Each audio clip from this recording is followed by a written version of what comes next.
Bonjour à tous et bienvenue dans cette deuxième partie de la séance dédiée à l'implication des représentants des usagers. Dans l'épisode précédent, nous avons vu pourquoi impliquer les RU. Voyons maintenant ensemble comment cela peut se formaliser. Nous pouvons commencer par dire que les RU ont contribué à la construction de ce dernier référentiel. On les retrouve pendant la visite puisqu'ils sont invités à différents moments clés tels que la réunion d'ouverture, les bilans d'étapes quotidiens et la restitution plénière. Mais surtout, leur expérience est recueillie lors d'un entretien dédié avec les experts visiteurs. Et cela ne doit surtout pas s'arrêter là. Il est primordial que vos RU participent à la préparation de la certification. Au quotidien, dans la vie de l'établissement de santé, via une présence dans des instances autres que la CDU, cela n'est pas imposé, mais toute initiative d'intégration des RU dans des instances ou autres groupes de travail, sur le thème de la lutte contre la douleur ou le rôle des aidants par exemple, sera appréciée par la HAS. L'établissement de santé se prépare aussi via une évaluation interne à laquelle les RU peuvent participer en intégrant l'équipe formée aux patients traceurs. Cela complète l'approche courante d'analyse des plaintes et permet aux RU de se faire connaître non seulement des usagers, mais aussi des professionnels. Les établissements qui le pratiquent mettent en avant les avantages de cette contribution. Les RU interviennent aussi dans la cotation de critères. Ils sont à ce jour très impliqués dans la thématique des droits des patients, mais doivent l'être pour tous les critères relatifs aux étapes de la prise en charge qui mettent en relation professionnels et usagers. Ils peuvent également concourir au recueil de l'expérience patient.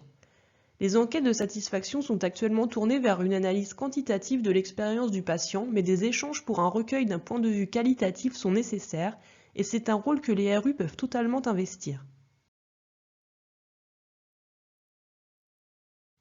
Les RU doivent être informés spontanément, dans un langage accessible, concerter et écouter sur les projets les résultats d'évaluation, toute démarche en lien avec la certification et suffisamment tôt pour pouvoir contribuer pleinement au projet.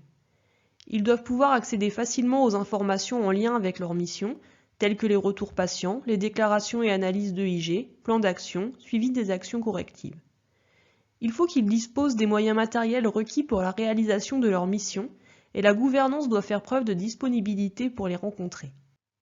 Ils doivent être formés à la certification au même titre que les professionnels, avec certes des supports adaptés à leur champ de compétences et leurs besoins. L'implication des RU doit se faire dans le cadre d'une dynamique partagée. Ils doivent répondre aux sollicitations, mais aussi faire preuve de proactivité, proposer, oser s'impliquer. Les RU sont une ressource humaine précieuse pour votre établissement. Préservez-la, notamment via un engagement affiché de la gouvernance. Vous devez connaître vos RU, vous intéresser à leur parcours. Cela vous permettra d'identifier des compétences qui pourraient s'avérer très utiles à la conduite de certains projets. Connaissances réglementaires, compétences sociales, en conciliation, agencement de bâtiments. Vos RU peuvent d'ailleurs être directement acteurs de certains plans d'action, ce qui va agir en faveur du point suivant. Les RU doivent être identifiables et identifiés par les professionnels de la structure. Leur implication dans les patients traceurs, groupes de travail, va contribuer à ce point.